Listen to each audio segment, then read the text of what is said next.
بسم الله الرحمن الرحیم. سلام علیکم ګران زده کوونکو، ښه راغلاست د کیمیا دریم لوست ته. مونږ د کیمیا په لومړي څپرکي کې وو او د کیمیا اساسات مو شروع کړي ول. لومړي درس کې د کیمیا په باره کې، د ساینس په باره کې او د کیمیا په تعریفونو او ډولونو په ټولو باندې وغږېدو. دویم لوست کې مونږ ماده تعریف کړه. د مادې ډولونه مو ویل چې ماده په عمومي ډول په دوه ډوله ده، یو خالصه ماده ده، یو ناخالصه ماده ده. ناخالصه ماده مثلا تعریف کړه، د هغې په ډولونو په ټولو خبرو باندې پوه شوې. هیله ده چې هغه درسونه هم درسره لیدلي وي او ځان سره مهم ټکي د هغې نوټ کړي وي تر څو چې هېڅکله هم د یاده لاړ نه شي. ګران زده کوونکو، نن په دې لوست کې راځو د مادې په دویم ډول چې هغه عبارت ده د خالصې مادې څخه. لیکو خالصه ماده یا ورته چې وایي سبسټانس وایي، سبسټانس. ګران زده کوونکو، خالصه ماده یا سبسټانس چې ده څه شي ته وایي؟ اول خو موږ ناخالصه ماده په مخکینی درس کې تعریف کړه ده چې ناخالصه ماده هغه ته وایي چې د دوه درې څو شیان مواد یو بل سره یوځای کېږي په داسې ډول چې لومړني خواصونه خپل لاسه نه ورکوي.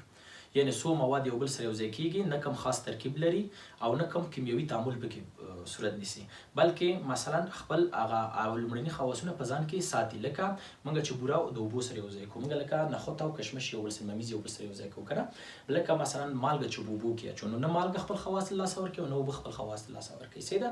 نو دغې ته موږ بیا څه وایو؟ دې ته موږ ناخالصه ماده وایو. اما خالصه ماده موږ څه ته وایو؟ خالصه ماده هغه مادې ته ویل کېږي چې ځان کې نور مواد ګډ ونه لري.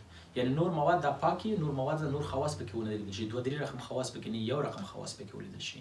یا هغه مواد ته ویل کېږي ګران زده کوونکو چې هغې دو یو خاص کیمیاوي هغه ولري، تناسب ولري. یعنی دې لپاره چې منځ ته راشي باید یو خاص نسبت ولري. که هغه نسبت دې ورته جوړ کړه د خالصه ماده جوړېږي، که هغه نسبت دې ورته جوړ نه کړه خالصه ماده نه جوړېږي. یعنې داسې نه ده چې موږ فرض مثال لکه مخکې ویلي چې په یو لوښي کې مثلا بوره اچوو، که یو قاشق وچو مخلوط منځ ته راځي، که دوه وچو مخلوط منځ ته راځي. خو خالصه ماده داسې نه ده، ما خاص نسبت به په نظر کې نیسي، هماغه به وراچي، هماغه به جوړېږي. یعنې هدف دا ده چې خالصه ماده چې کله جوړېږي یو کیمیاوي تغییر ده او ناخالصه ماده چې جوړېږي یو فزیکي تغییر ده. دې لپاره هغه کوم نسبت نه لري، دا چې دا ځان ته یو خاص نسبت لري. دې کې لومړني خواصونه د موادو چې کېږي له منځه ځي. صحیح ده؟ ګران زده کوونکو، دا په یاد وي چې خالصه ماده په عمومي ډول په دوه ډوله ده. دا په دوه برخو ځان ته ویشو. یو ته وایي عنصر یا المنټ، یو ته چې وایي مرکب، دویم ته چې وایي مرکب یا کمپاوند. اول راځو موږ چې تعریفوو عنصر تعریفوو. ګران زده کوونکو، نن درس کې موږ په عنصر باندې غږیږو، بل درس کې بالاخره به مرکب تشریح کوو. ګران زده کوونکو، عنصر څه ته وایي؟ وایي هغه ساده، اساسي او بسیط مواد دي. یعنې لومړني ساده، هغه ساده، بسیط او لومړني مواد دي چې د ساده او کیمیاوي وسایلو په واسطه باندې نه تجزیه کېږي. یعنې د حرارت په واسطه یا فرض مثال د کتلس سودیشن په واسطه موږ نشو کولی یو عنصر چې کړو ټوټې ټوټې کړو یا تجزیه کړو. پس موږ چې وایو عنصر چې ده هغه ساده، اساسي او بسیطه ماده ده چې د ساده او کیمیاوي وسایلو په واسطه نه تجزیه کېږي. د دې تر ټولو کوچنۍ ذره چې ده، تر ټولو کوچنۍ ذره د اټوم په نامه یادېږي. یعنې د عنصر کوچنۍ ذرې ته چې وایي اټوم. مخکې هم په دې باندې غږېدلي وو. نو اټوم چې ده ګرانو زده کوونکو، د هر عنصر اټوم ډېر ساده وي. یعنې یو څو مشخص مواد پکې دي او د هغې په اساس باندې دوی څه کېږي؟ دوی جوړېږي. صحیح ده؟ چې هغه ساده مواد چې دی جوړ کړی ده موږ نشو کولی دا په سادهګۍ باندې څه کړو؟ تجزیه کړو. تجزیه کړو یعنې ساده دي، بسیط دي، اساسي دي، خو موږ نشو کولی دا ساده مواد یو بل نه جلا کړو او ډېر په سادهګۍ باندې موږ یو عنصر پېژندلی شو چې څو اساسي شیان لري، هماغه به یې زموږ په یاد وي. یعنې خبره سره کړم داسې درته وایم. ګورئ ګران زده کوونکو، موږ ویلې چې عنصر ده په یاد وي. ګران زده کوونکو، عنصر چې ده د عنصر کوچنۍ ذرې ته چې وایي اټوم وایي. ګران زده کوونکو، یعنې اټوم چې ده ګران زده کوونکو د عنصر نماینده ده په تعامل کې. کله چې تعامل کېږي عنصر د عنصر سره موږ تعامل کوو، دلته اټوم د اټوم سره تعامل کوي. یعنې نماینده یې څوک ده؟ نماینده یې اټوم ده. اټوم ګران زده کوونکو ډېر یو ساده مواد دي. یعنې هدف مې دا چې درې ذرې دي. اټوم درې ذرې لري، دا هم په یاد وي. درې ذرې لري چې یو ته پروټون وایي. چې وایي؟ پروټون. پروټون وایي یا پروتون ورته وایي. بل ته چې وایي؟ نیوترون وایي. نیوترون. او بل ته چې وایي؟ الکترون وایي. الکترون. یعنې درې ذرې لري. په یاد مې وي مثلا پروټون دا یو نه اوس نه په یاد دي. دا خو بل فصل کې له خیره موږ پرې ډېر غږېږو، هغه د اټوم جوړښت ده، بیا هلته بیا ډېر غږېږو. خو دلته په یاد ولې چې دغه فصل کې تر چې هغې ځای ته رسېږو به ډېر یعنې موږ تکړه شوي اوسو او نور خبرې په منځ کې چې راځي باید دا خبرې زده وي چې هغه درسونه مخ ته وبوځو. نو موږ چې وایو چې یو اټوم څو ذرې لري؟ درې ذرې. یو پروټون ده، یو نیوترون ده او بل چې ده الکترون ده. په یاد مې ګران زده کوونکو چې پروټون چارج چې ده مثبت چارج لري، نیوترون چې د خنثی چارج لري یعنې چارج نه لري او الکترون چې د منفي چارج لري. خبره خو رسېدې که نه؟ دا په یاد وي ګران زده کوونکي چې پروټون په هسته کې ژوند کوي. کور یې چېرته ده؟ هسته کې. او نیوترون هم چې ده کور یې چېرته ده؟ هسته کې ده، یعنې کورنۍ هسته کې اوسېږي. او الکترون چې ده په چېرته اوسېږي؟ مدار کې اوسېږي یا انرژیکي سویو کې اوسېږي. خبره خو رسېدې؟ یعنې موږ داسې وایو چې اټوم دوه برخې لري. کله چې موږ یو اټوم رسوو دوه برخې لري، یوه دا برخه او یوه دا برخه، چې دغه برخې ته یې هسته وایي، هسته ده، او دغه برخه ته یې څه وایي؟ مدار وایي. مدار ورته وایي. صحیح ده؟ دلته په یاد وي چې په هستې کې دوه ذرې دي، یو مثبت چارجونه چې پروټون هم ورته ویل، یو خنثی چارجونه، مثبت خنثی مثبت خنثی. صحیح ده؟ داسې او دلته مثبت مثلا. او په مدارو کې چې اوسېږي؟ منفي چارجونه اوسېږي چې عبارت د چی څخه دي؟ الکترون څخه دي. یعنې دغه مثبت ذرې چې دا عبارت د څخه څه دي؟ دا د پروټون څخه عبارت دي. او دغه خنثی چې دا نیوترون دی او دغه منفي چارجونه چې دی دا عبارت د چی څخه دي؟ دا د الکترون سره دي. صحیح شو؟ نو موږ دا اوس زده کړل. عنصر چې ده او د ټولو کوچنۍ ذرې چې ده اټوم ده. اټوم د څو ذرې لري؟ درې ذرې لري. یو پروټون، نیوترون او بل چې ده الکترون. پروټون مثبت چارج هسته کې ده، نیوترون خنثی دی هسته کې ده، او الکترون منفي ده په مدار کې اوسېږي. خبره خو رسېدې؟ بله خبره هم چې باید زده وي ګران زده کوونکو د پروټون په باره کې ده. ګران زده کوونکو اوس نه په یاد وي د یو عنصر ټول خواص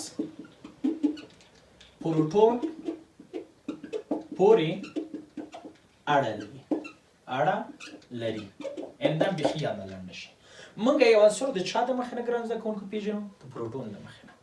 یعنې یو عنصر چې یو پروټون لري موږ وایو هایدروجن، دوه پروټون لري موږ وایو هیلیوم، درې پروټون لري موږ ورته وایو لیتیم.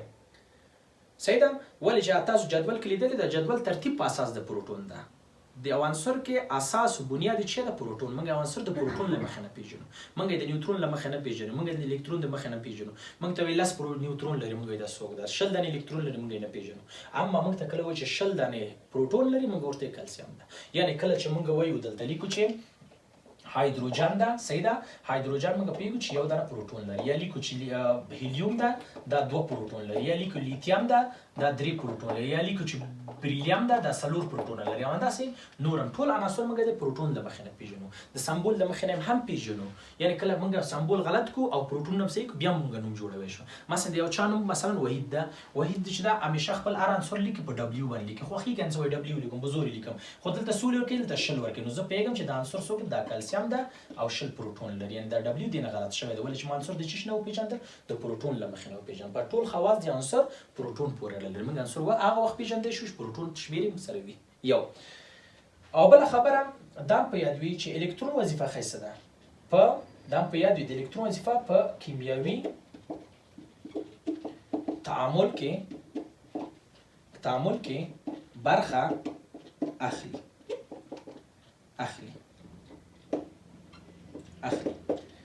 د الکترون وظیفه څه ده؟ کله چې تعامل کیږي راکړه ورکړه د چا کیږي؟ راکړه ورکړه د الکترون په منځ کې. پروټون څوک د چا نه نشي اخیستی، نیوترون چا نه نشي، هغه په هسته کې دي. کله چې تعامل موږ وایو هدف دا ده چې یا الکترون بایللی یا یې اخیستی یا یې شریک کړی ورسره. نو تعامل کې څوک حصه برخه اخلي؟ هغه عبارت د الکترون ده او ټول خواص د پروټون پورې اړه لري. دا خبره باید پوهېږئ. ګران زده کوونکو ښه ده دومره خو پوه شوئ. دا هم باید زده وي، دا هم همیشه په یاد وي چې کوم عنصر چې خنثی حالت کې وي. خنثی حالت ګران زده کوونکو دا معنا ورکوي چې یو عنصر نه الکترون اخیستی نه یې له لاسه ورکړی ده. یعنې هماغسې چې خدای جل جلاله دا خلق کړی ده، هست کړی ده، هماغسې دا هماغسې موجود ده. یعنې نه الکترون ځان ته اخیستی او نه الکترون د لاسه ورکړی ده. کله چې یو عنصر نه الکترون اخیستی نه یې له لاسه ورکوي ته خنثی حالت وایي. په خنثی حالت کې په یاد وي ګران زده کوونکو چې په خنثی حالت کې د پروټون او الکترون شمیر سره برابر وي. یعنی پروټون چې څو دانې لري هماغونه الکترون لري. مثلا یو هسته ده 20 پروټون لري، خنثی حالت ده نو 20 الکترون هم لري. ګویا 30 پروټون ده 30 الکترون هم لري. یعنی الکترون د شمیر او بل سره برابري. او بل خبره هم دا په یاد وي چې د پروټون او الکترون چارجونه چې دي چارجونه یو رقم دي. یعنی د دې چارج مثبت ده د دې چارج منفي ده، خو دواړه یو شی دي. یعنی که د دې مثبت یو دا منفي یو ده، یعنی مقدار یو شی ده خو علامه یې چې کوي فرق کوي. کتلې د نظر ډېر فرق کوي. د دې کتله ډېره اوچته ده د الکترون نه. کتله هم نه مقایسه کوو. چې مقایسه کوو پرتله کوو چارجونه، یعنی چارج د لحاظ یو بل سره چې دي برابر دي. مثلا څه معنا؟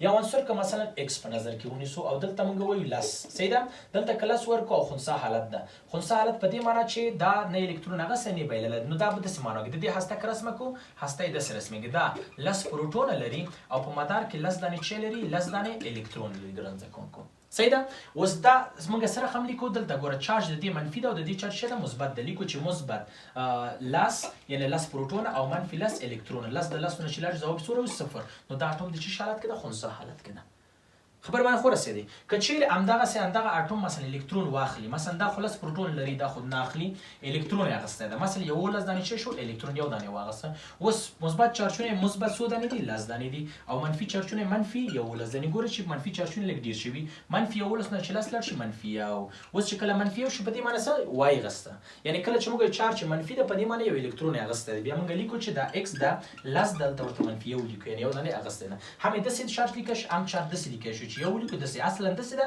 خو موږ هسې دې لپاره لیکو چې کار مو څه شي اسانه شي خبره خو راسي یعنی منفي چې کله راغله په دې معنی وایغسته منفي کېږي څوک په دې معنی چې اخلي همداسې که موږ اوس فرض مثال درته ووایو چې ویې بایله دا لس پروټونه دي لس پروټونه او په اصلي کې څو دانې دي څو الکترون نه الکترون لري ولې چې په مدار کې نه الکترون دي ولې چې یو دانې بایلله ده اوس لیکو چې مثبت لس پروټون هماغه پروټون ده الکترون منفي نه شوی ده د مثبت لسو نه چې نه لاړ شي مثبت څو پاتې کېږي مثبت یو مثبت څو پاتې کېږي مثبت یو پس د دې چارج څه شو مثبت شو لیکو x دلته لیکو چې یو مثبت هماغه لس ده یو مثبت په دې معنی چې یو دانې بایلله پس اوس چې موږ کله وایو چې مثبت په دې معنی ویې بایله کله چې وایو منفي وایغسته کله چې هېڅ چارج نه لري په دې معنی نه اخیستی نه بایلله ده مثلا که موږ ته پس ته ووایو چې المونیم ده مثبت 3 موږ څه وایو 3 دانې وبایلل ولې چې مثبت ده که وویل اکسیجن منفي 2 وایو چې 2 دانې واغسته که ووایو چې فلورین منفي یو موږ یو دانې واغسته ولې چې منفي شي په دې معنی چې وایغسته کله چې موږ وایو چې سودیم مثبت یو په دې معنی چې یو دانې چې که وبایله یا وایي کلسیم مثبت 2 یعنې 2 دانې وبایله کله چې وایي نایتروجن منفي 3 په دې معنی چې 3 دانې واخیستل کله چې منفي کېږي دا معنا دا ده چې وایغسله کله چې مثبتېږي په دې معنا ده چې ویې ښه ګرانو زده کوونکو اوس خو موږ د عنصر په باره کې پوه شو راځئ چې د عنصر ډولونه هم زده کړو د عناصرو ډولونه په یاد وي لیکو چې د عناصرو ډولونه د پیدایښت له مخې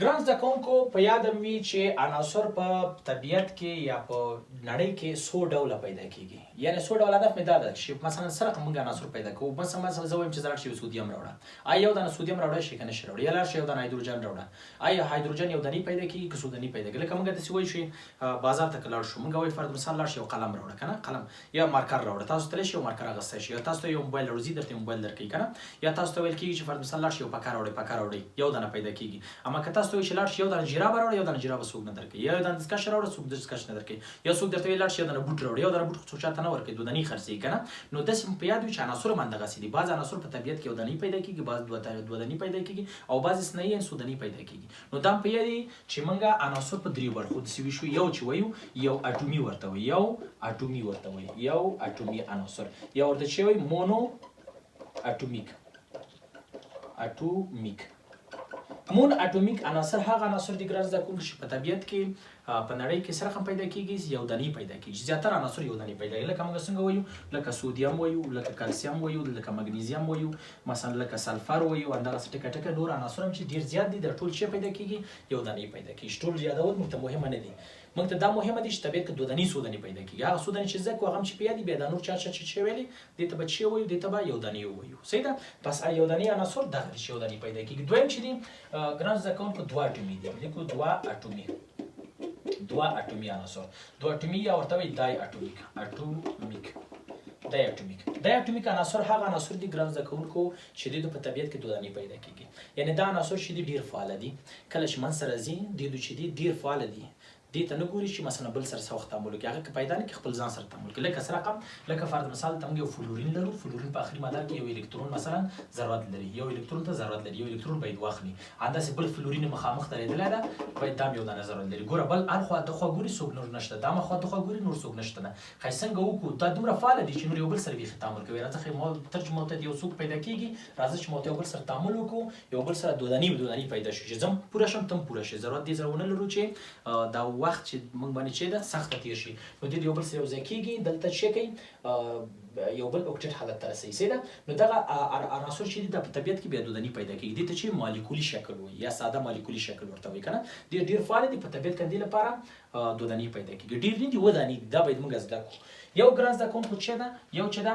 هایدروجن ده هایدروجن هم په یادي چې په طبیعت کې دودني ته دوه ورکول کیږي داس دوه ورته لیکي هایدروجن په طبیعت کې دودني پیدا کیږي یو چې دا اکسیجن ده بل دا نایتروجن سیده بل چې دا مثلا څوک دا فلورین ده ګران زده کوونکو بل کلورین ده بل چې دا ګران زده کوونکو مثلا برومین ده او بل شنه بل ایودین ده دغه ودانې چې دي ګران زده کوونکو په طبیعت کې په چاپیریال کې د ټول سره هم پیدا کیږي دا دودني پیدا کیږي لکه هایدروجن اکسیجن نایتروجن فلورین کلورین برومین ایودین زدم شو کنه دغه ودانې بغیر د دې نه چې ټول درس ویل ودانې ورته وایي صحیح ده اوس ماته څوک فاسفورس ورته مې ودانې دلته خو نشته ودانو کې نو کنه یا فرض مثال موږ ته بل عنصر وایي خاص حالتونه لري چې هغه به زده کوو مثلا موږ ته وسپنه یو دانی پیدا کیږي سیده مثلا موږ ته لیتیم یو دانی پیدا کیږي مثلا موږ ته سیزیم یو دانی پیدا کیږي ولې چې دی ودانو کې نشته موږ نو سو وایو دلته دغه عناصر دي ودانی چې دی یو دانی پیدا کیږي دا په یاد ګرانو زده کوونکو دي چې دا د ودانو کې دغه برومین چې د مایع شکل لري چې لري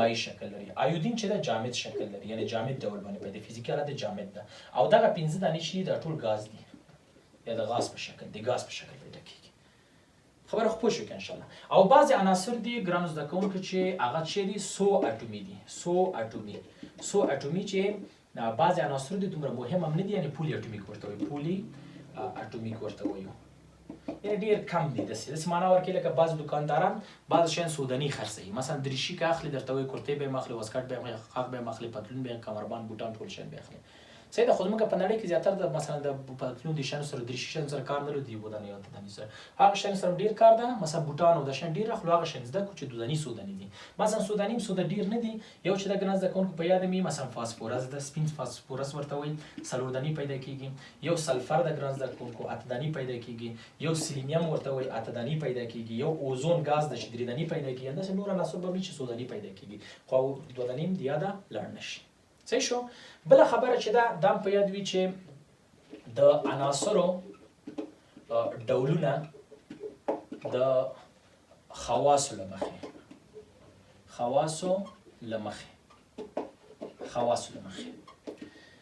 په یاد میګران زده کوونکو عناصر چې دي د خواص لمخې په څلور ډول دي عناصر د خواص لمخې په څو ډول دي په څلور ډول دي خواص رقم دي یو ته فلزات وي ګران زده کوونکو چې وایي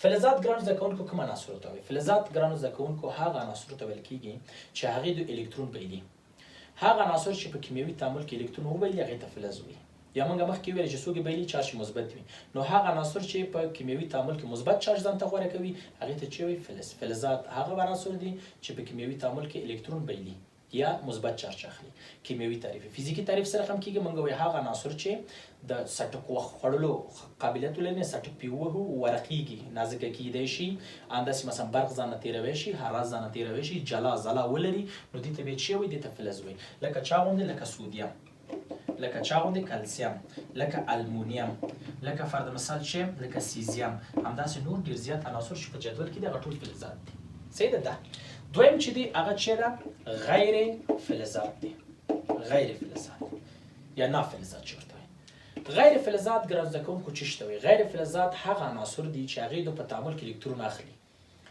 یعنی دوه عنصر چې یو بل سره تعامل کوي څوک چې الکترون اخلي هغه غیر فلز ده غیر فلزات هغه عناصر دي چې په کیمیاوي تعامل کې الکترون اخلي څوک چې الکترون اخلي غیر فلز شو یا هغه عناصر دي کله الکترون واخلي یعنی څوک چې الکترون منفي کیږي بس هغه عناصر چې په تعامل کې الکترون یعنی منفي چارج ځان ته غوره کوي هغې ته چې غیر فلز د کیمیاوي تعریف د فزیکی تعریف څنګه ده موږ وایو هغه عناصر چې برق نه تیروي ځان نه حرارت نه تیروي یا تودوخه نه تیروي ځلا نه لري مثلا د سټک خوړلو قابلیت نه لري ورقت نه جوړیږي نو دې ته چې غیر فلزات لکه سلفر لکه فرض مثال فلورین لکه فرض مثال چې کاربون لکه سیلینیم او داسې نور شي سودني دي صحیح ده دې ته غیر فلزات دي بعضې نور دي هغې ته چې وایي شبه فلزات ګران زده کوونکو شبه فلزات کوم عناصر دي ګران زده کوونکو شبه فلزات هغه دي چې دواړه خواص پکې وي یعنی هم فلزات وي هم غیر فلزات وي یعنی هم د فلزات خواص پکې هم غیر فلزات خواص پکې یعنی سرحد د دې دواړو په منځ کې دا سرحد چې دی ودانې دي ګران زده کوونکو چې باید زموږ زده وي هلته نومونه هم درته وایم تاسو یې ځان سره لیکلی شي یو چې ده ارسینیک ده ګرانو زده کوونکو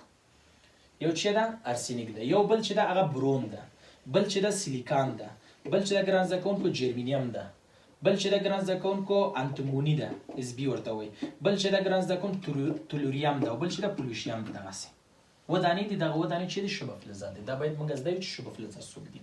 او یو ته وایي هغې ته چې وایي نجیبه، بل شی ورته وایي نجیبه غازات یا نجیبه غازونه.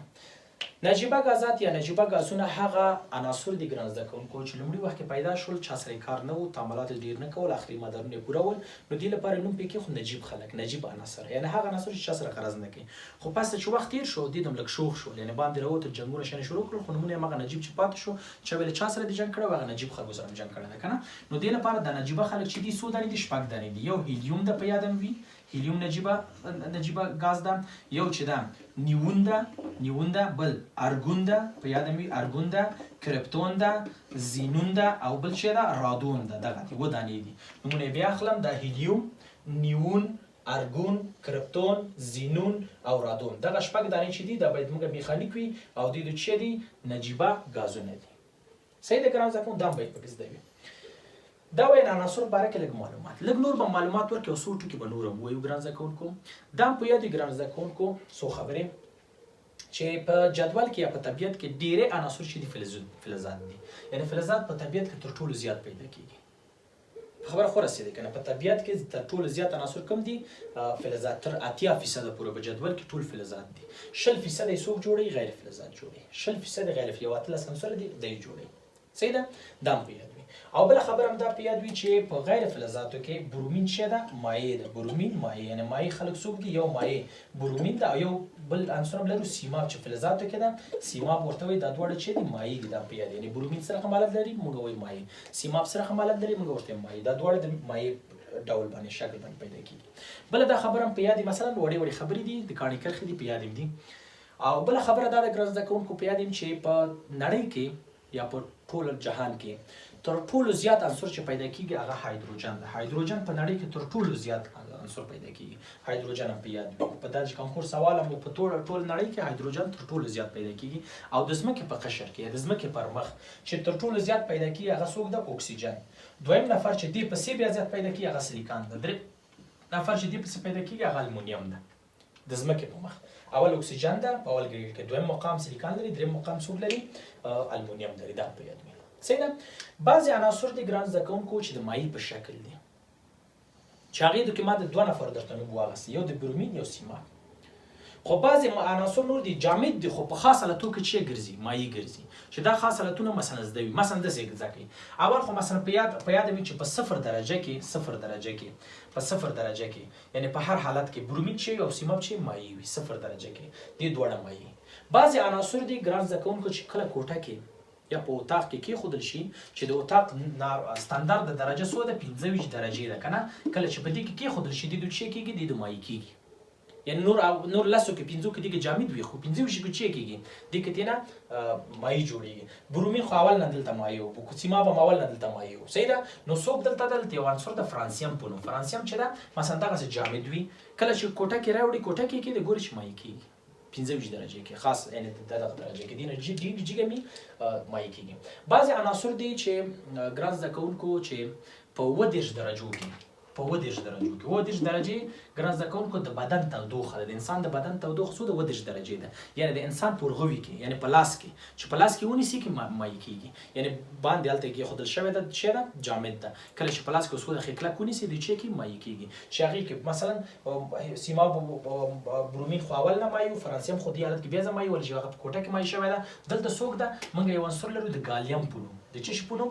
د ګالیم په نوم. دا ګالیم چې ده په لاس کې چې کېږي مایع کېږي. او یو بل عنصر هم دا ورته وایي سیزیم. CS سمبول ده سیزیم. دا عنصرونه په لاس باندې چې کېږي، دا په لاس باندې لاس کې چې کېږي مایع کېږي. دا خبرې باید په یاد وي. صحیح شو؟ یعنې دا خبرې هغه. او بل موږ لرو د عناصرو خصوصیات. د عناصرو خصوصیات څو دانې دي.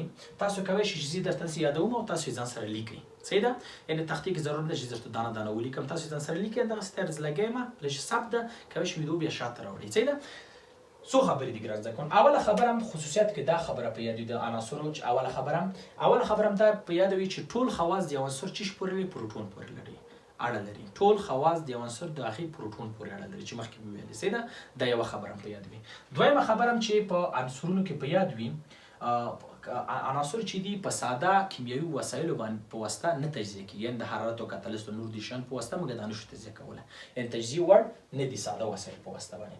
او بله خبره دا ده چې دیدو خالص مواد دي. عناصر سره کوم مواد دي؟ خالص مواد یو ډول خالص مواد دي، متجانس دي. په ټولو ځایونو کې خواصونه چې دي یو رقم دي. بل د ذوبان ټکی او د غلیان ټکی د جوش ټکی ټول شی ثابت ده. کثافت یې څه وي؟ ثابت وي، یعنې کثافت ټول ځایونو کې څه ده؟ ثابت ده.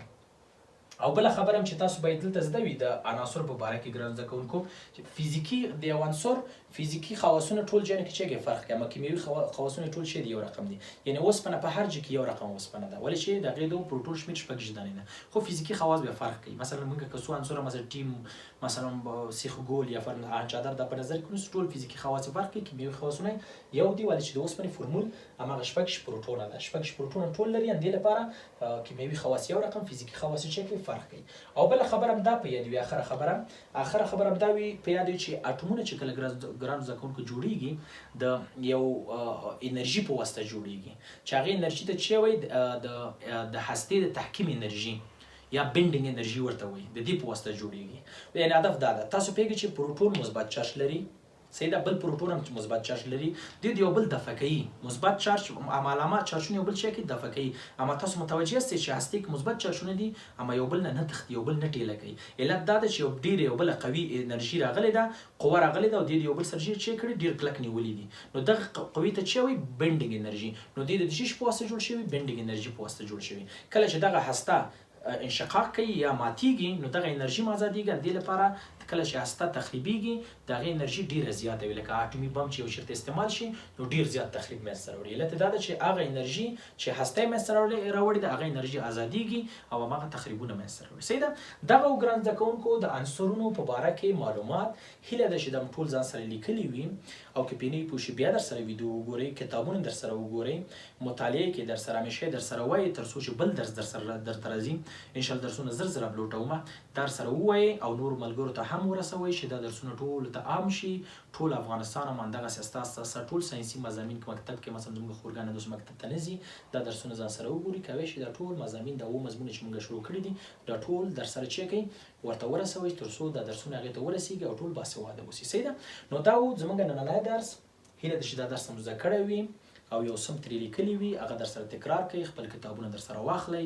همداسې کوی شئ چې د دې درسونو اساس او هغه چې د کتاب چې ده هغه د آریانا ښوونیز کیمیا کتاب ده، کوی شئ چې لومړی جلد در سره واخلئ او هغه په کور کې در سره وګورئ. ولې چې خط په خط همغه زه روان یم او هغه نوی کتاب چاپ شوی، دا ټول کتابونه مې د افغانستان یا د هغه معیاري مکتب او د کورسونو لیدلي دي، د هغې کې مې لیکلی دی، د هغې نه کوشش مې کړی چې ښه اوسي، یعنې ټول مطالب ولري.